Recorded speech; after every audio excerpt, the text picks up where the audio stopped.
На днях в Челябинске проходил 21-й международный конкурс вокалистов имени Михаила Глинки. Первую премию и специальный приз как лучшему басу были присвоены нашему земляку Владимиру Васильеву, который сегодня у нас в гостях. Доброе утро. Здравствуйте. Доброе утро. А судьи кто? Кто был в составе жюри? Ну, несменный, слава богу, председатель жюри – это Ирина Константиновна Архипова. Также в числе жюри были известные мэтры оперного пения, как Владислав Пьевко, Юрий Мазурок, Мати Пальм, Мария Биешу, Елена Михайлова. Также в состав жюри входили председатель Союза композиторов России Каденин и другие известные музыкальные деятели. Трудно было завоевать эту победу? Но сейчас, после конкурса, кажется, что не так трудно. Но, сами понимаете, участие в столь престижном конкурсе, оно, конечно, накладывает большой отпечаток ответственности. И до последнего момента волнуешься, беспокоишься, переживаешь, бережешь себя для самого последнего боя. Слава богу, как говорится, все удалось. Но это ваша не первая победа. Какая была еще самая запоминающаяся? Мы встречались с вами в этой студии 2 года назад. Наверное, к сожалению, хотелось бы встречаться почаще. Но, к примеру, год назад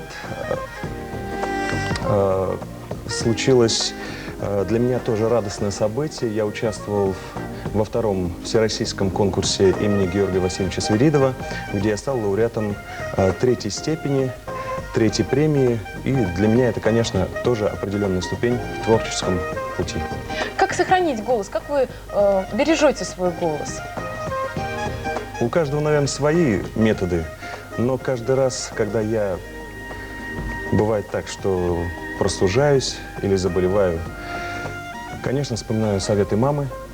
Каждая мама, кто лучше знает нас, чем наша мама, поэтому вспоминаем, конечно, советы мамы. И что вам мама советует?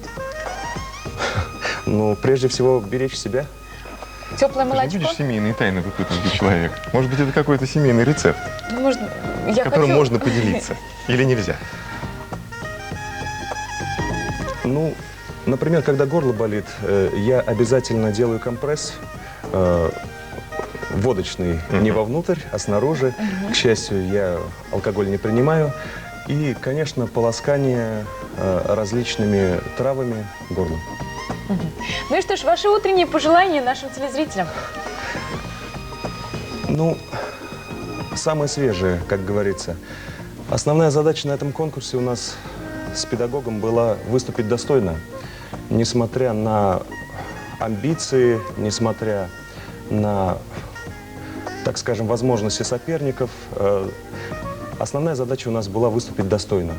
И раз я надеюсь, что выступить достойно у меня получилось, и раз выступление достойно, оно так награждается первой премией на столь престижном конкурсе, давайте все вместе делать свое дело достойно и надеемся, что это будет вознаграждено.